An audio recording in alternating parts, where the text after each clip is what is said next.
अस्सलाम वालेकुम, मैं हूं आपका होस्ट मोहम्मद शर्जील और हमारे साथ दोबारा मौजूद है साद समूह। तो अब हम दोबारा से फुटबॉल की वही फैक्ट, स्टोरीज, स्टेट्स, ये सब कुछ आपके लिए इकट्ठा करके लाए हैं जो कि आपको कुछ चौंका भी देंगे, कुछ आपको हैरान भी कर देंगे।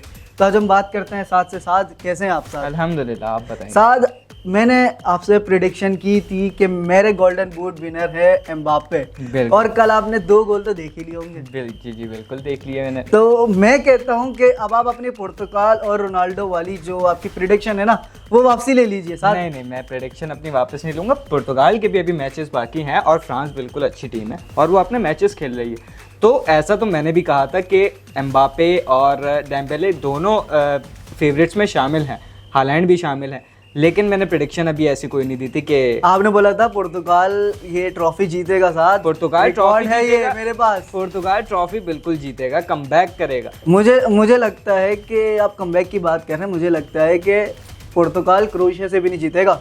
मुझे लगता है मॉड्रिक वर्सेस रोनाल्डो। क्रोएशिया कोई आम सा हरीफ नहीं है। क्रोएशिया एक बहुत सख्त टीम है जिसको पुर्तगाल के लिए हराना मुश्किल हो जाएगा, क्योंकि रोनाल्डो एक अकेली वन साइडली मैच नहीं जीत सकते। लेकिन एनालिसिस ये बताते हैं कि पुर्तगाल जो है वो अच्छी टीम है क्रोएशिया से। और दूसरी बात यह है कि मेरी प्रेडिक्शन है कि वो मैच जीत जाएगा। पहली मेरी प्रेडिक्शन ब्राज़ील की थी, वो जीत चुका है और बहुत अच्छे मार्जिन से जीता। और दूसरी प्रेडिक्शन है पुर्तगाल जीत जाएगा। अब बात करते हैं हम फ्रांस वर्सेस स्वीडन के मैच के हवाले वो से। बहुत इंटरेस्टिंग मैच, मैंने लिटरली मैच देखा। उसके अंदर बहुत कुछ ऐसी चीज़ें भी हुई जिसके ऊपर मुझे खुद ऐसे ना, मतलब तहफ़्फ़ुज़ात ने, जिस तरह एम्बाप्पे ने पहला गोल किया तो उसे ऑफसाइड दे दी मतलब रेफरी ने आके ऑफसाइड दे दी, जो कि मुझे लगता था कि वो शायद ऑफसाइड नहीं थी। अच्छा। बहुत बिल्कुल एक बहुत मुश्किल फैसला था रेफरी के लिए भी। अब चूंकि हो गई है तो कुछ कर नहीं सकते। लेकिन उस एक चीज़ जो काबिल तारीफ़ है वो है स्वीडन के गोलकीपर की। ओलिसे ने बहुत ट्राई की गोल की, उसने ओलिसे ने बहुत अच्छे असिस्ट दिए। अगर एम्बाप्पे की हम गोल की बात कर रहे हैं, अगर हम ओलिसे की बात ना करें तो ये फिर एक नाजायज़ सी बात हो जाएगी। ओलिसे ने बहुत अच्छे असिस्ट किए हैं, उसने बहुत अच्छी ट्राई की है, लेकिन गोलकीपर ने ओलिसे की बॉल नेट तक नहीं जाने दी। बिल्कुल, बहुत अच्छी परफॉर्मेंस दी गोलकीपर ने। तो अब हम बात करते हैं साथ स्पेन के बारे में।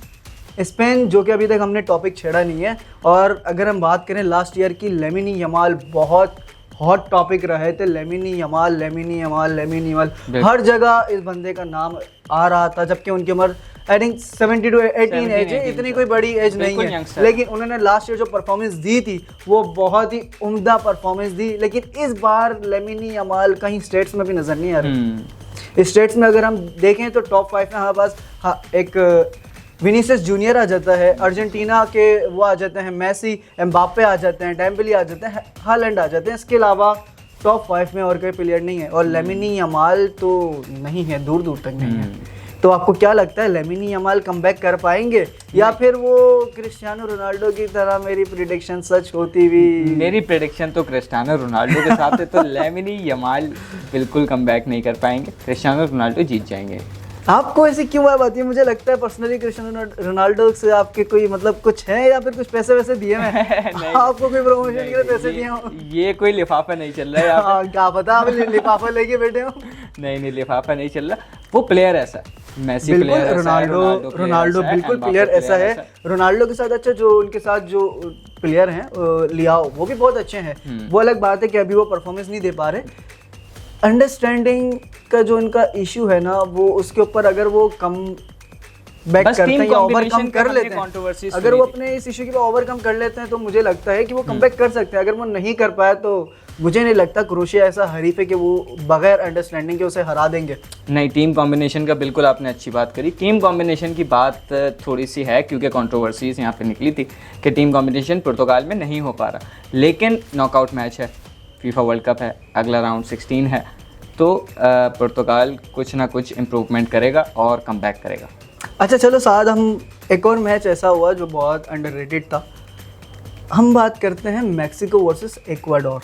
ठीक है, क्या लगता है साथ आपको? क्योंकि मैंने जिस तरह नोटिस की कि मैक्सिको वर्सेस जो इक्वाडोर है, उसके अंदर इक्वाडोर के जो डिफेंडर थे वो बहुत आगे चले गए थे। जिसका मैक्सिको ने बहुत ही बाखूबी फ़ायदा उठाया और लिटरली जो पीछे जो गेम बचा था ना वो जस्ट 1 वर्सेस 1 बचा था, 1 अटैकर मैक्सिको की तरफ से और 1 डिफेंडर एक्वाडोर की तरफ से, जिसका मैक्सिको ने भरपूर फ़ायदा उठाया और उन्होंने 2 गोल करके मैच अपना नाम किया और राउंड 16 के लिए क्वालिफाई कर लिया। तो साथ आपको क्या लगता है, मतलब एक्वाडोर किस प्लानिंग के साथ उतरी होगी जो उन्होंने अपने डिफेंडर भी बिल्कुल आगे ले गई, मतलब डिफेंडर का काम पीछे खेलना है। आपको क्या लगता है साथ इस बारे में? मुझे लगता है एक्वाडोर एग्रेसिव मूड में आया होगा। फर्स्ट हाफ में वो आगे जा रहे थे और उनके डिफेंडर्स भी आगे जा रहे थे, तो जिसका भरपूर फ़ायदा उठाया मैक्सिको ने और उनके खिलाफ गोल किया। मुझे बिल्कुल यही लगता है कि एक्वाडोर ने ये प्लानिंग ज़रूर की होगी कि वो मैक्सिको को शुरू में ही आके एक गोल कर दें और जिसकी वजह से मैक्सिको अंडर प्रेशर में आ जाए और वो उसका फ़ायदा उठाएं। क्योंकि एक ये चीज़ होती है जब आपके सामने आपसे कम टीम हो ना, तो आपके फैंस आपसे बहुत उम्मीदें लगा के बैठते हैं और जब उम्मीदें लगी हों तो वो टीम ज़्यादा अंडर प्रेशर में खेलती है और अगर ऊपर से एक गोल आ जाए तो अगर मेसी और क्रिस्टियानो रोनाल्डो भी हों तो उनके ऊपर भी प्रेशर आ ही जाता है कि नॉकआउट मैच है, एक गोल आ चुका है, जो फैंस इतने सारे फैंस बैठे हैं वो उन्होंने उम्मीदें लगाई हुई हैं, कहीं उनकी उम्मीदें ना टूट जाएं, क्योंकि फीफा के जो बहुत मतलब जो फैंस हैं ना वो बहुत जज्बाती होते हैं। बिल्कुल। तो चलिए शायद अब हम नेक्स्ट मैच की बात करते हैं। मुझे लगता है कि बहुत ख़तरनाक होने वाला है, वो है Belgium versus Senegal. Belgium obviously Senegal से बहुत अच्छी टीम है, लेकिन जिस तरह लास्ट परफॉर्मेंस आई है मोरक्को वर्सेस नीदरलैंड की, मुझे लगता है कि कहीं ऐसा ना हो सेनेगाल कुछ ना कुछ कर दे सेटबैक बेल्जियम के साथ। मुझे लगता है सेनेगाल कमबैक नहीं कर पाएगा और शायद इसी राउंड में बाहर हो जाएगा। लेकिन आपने एक चीज़ मिस करी है, बेल्जियम अगर बेल्जियम के ग्रुप मैचेस की बात करें ना, बेल्जियम ने मिस्र से ड्रॉ किया, उसके बाद ईरान से भी ड्रॉ किया, देन उसके बाद वो न्यूजीलैंड से 5-1 करके क्वालिफाई कर पाए, वरना वो क्वालिफाई भी नहीं कर पा रहे थे। अगर वो क्वालिफाई मतलब अगर वो न्यूजीलैंड से भी ड्रॉ कर देते तो वो थर्ड प्लेस पे चले जाते, ग्रुप पे टॉप किया उन्होंने, वो ग्रुप मैचेस में रह जाते। तो जिस तरह बेल्जियम ने बहुत सुस्त रवि का शिकार रही है बेल्जियम और बहुत उन्होंने कोई अच्छा खासा स्टार्ट नहीं लिया, तो मुझे ऐसा लगता है कहीं ऐसा ना हो सेनेगाल के अगेंस्ट भी लेकिन लास्ट मैच करना चाहिए। लास्ट मैच उनका बहुत अच्छा गुजरा है, तो जी बिल्कुल। न्यूजीलैंड के अगेंस्ट जो उनका मैच हुआ था 5-1 से उनको मोटिवेट मतलब उनको कॉन्फिडेंस जरूर मिला होगा। तो देखते हैं अब साथ सेनेगाल अपना जादू चलाता है या फिर बेल्जियम कुछ करके दिखाता है। तो चलिए साथ अब हम दोबारा से उसी टॉपिक के ऊपर आ जाते हैं जो कि बहुत ही मौजू में रहता है, बहुत ही बहस में रहता है, क्रिस्टियानो रोनाल्डो वर्सेस मेसी। आज दोनों का आखिरी वर्ल्ड कप है साथ। तो मैंने मेसी को सपोर्ट किया था, आपने सपोर्ट किया था क्रिस्टियानो रोनाल्डो को, लेकिन मुझे मेसी वर्सेस कैबो वर्डे देखना है क्योंकि कैबो वर्डे के जो जादूगर है उन्होंने जो वो की है ना पेशगोई, मुझे लिटरली बहुत क्रेजी की मैच देखने का कि नतीजा निकलेगा क्या। और अगर अल्लाह ना करे अगर कैबो वर्डे जीत गया अर्जेंटीना से तो ये तो तारीख का सबसे बड़ा सेटबैक हो जाएगा, जो कि नामुमकिन सी बात है। कैबो वर्डे इतनी कोई बड़ी टीम नहीं है जो सेटबैक कर सके। अगर मोरक्को होता तो शायद हम सोच सकते थे, लेकिन कैबो वर्डे इतनी बड़ी टीम नहीं है जो कि एक सेटबैक कर सके अर्जेंटीना से। अर्जेंटीना के पास मेसी जैसा बहुत बड़ा नाम है, बहुत तारीख का बड़ा नाम है। रोनाल्डो और मेसी क्या लगता है साथ आपको? अच्छा, Ronaldo versus Messi, Ronaldo stats पे तो कहीं दूर दूर तक नज़र नहीं आ रहे, लेकिन कमबैक के बाद हो सकता है कि वो अपनी थोड़ी बहुत अच्छी परफॉर्मेंस दें। अच्छा साथ आपने बात करी कि रोनाल्डो कमबैक करेगा, तो रोनाल्डो के मैचेस बचे ही सिर्फ 5 हैं। अगर वो भी क्वालिफाई करता है तो एक राउंड ऑफ 32, एक राउंड ऑफ 16, एक quarter final, semifinal, then final. आपको लगता है कि रोनाल्डो यहाँ से कमबैक कर पाएगा? क्योंकि ऑलरेडी मेसी के 6 गोल हैं, फ्रांस के अगर आप एम्बापे के देखें उसके भी 6 गोल हैं, हालांड के 4 गोल हैं, डेम्बेले के 4 गोल हैं, विनीसियस जूनियर के 4 गोल हैं। देखिए रोनाल्डो वर्सेस मेसी स्टैट्स पे तो वो बिल्कुल कमबैक नहीं कर सकते क्योंकि मेसी अभी टॉप पर हैं और रोनाल्डो दूर दूर तक स्टैट्स में नहीं है। तो एज अ टीम वर्क वो बिल्कुल कमबैक करेंगे और प्रेडिक्शंस भी यही कहती हैं। प्रेडिक्शन देखिए साथ फ्रांस वाली मेरी प्रेडिक्शन सही साबित हुई है।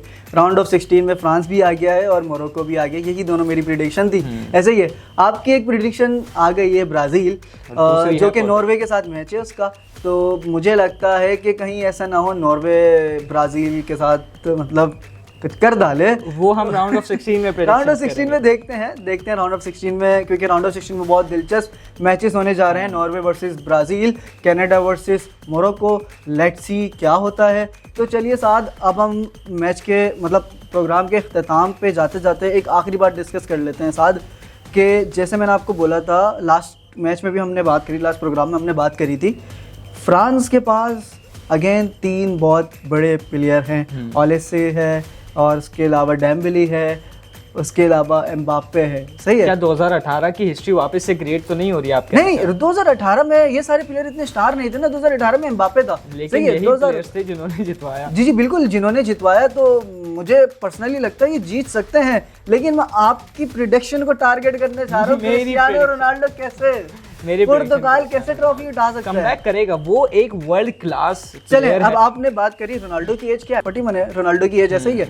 इसी तरह अगर हम बात करें एम्बाप्पे की 27 है, डेम्बेले हो गया या फिर उसके अलावा ओलेसी हो गया, ये तीनों यंग है। क्या मेसी भी 39-40s में है? जी बिल्कुल है। मैं फ्रांस वर्सेस पुर्तगाल की बात कर रहा हूँ। क्या 3 यंग जो कि स्टार चल रहे हैं, उनके अगेंस्ट क्रिस्टियानो रोनाल्डो स्टैंड कर पाएंगे? एज अ टीम वर्क वो बिल्कुल कमबैक करेंगे। स्टैट्स में वो अभी दूर आप बहुत डाई हार्ट फैन लगते हैं मुझे पुर्तगाल में। नहीं, मैं स्टैट्स के ऊपर बात कर रहा हूँ। मैं भी स्टैट्स मैंने इसीलिए गोल्डन बूट में रोनाल्डो को बिल्कुल भी नहीं रखा। तो चलिए अपने प्रोग्राम के इख्तिताम की जानिब बढ़ते हैं, लेकिन जाते जाते आपसे एक सवाल ज़रूर करेंगे। क्या अगर पुर्तगाल वर्सेस फ्रांस फाइनल होता है, तो क्या फ्रांस के जो 3 स्टार्स हैं उनके अगेंस्ट रोनाल्डो स्टैंड कर पाएंगे? क्या रोनाल्डो जाते जाते अपनी टीम को चैंपियन बना पाएंगे? क्या डेम्बेले, एम्बाप्पे, ओलेसिया क्रिस्टियानो रोनाल्डो के आगे डगमगा जाएंगे, उनके पाँव कांपने शुरू हो जाएंगे? तो इसका जवाब आप हमारे कमेंट सेक्शन में ज़रूर दीजिएगा। अल्लाह हाफिज़।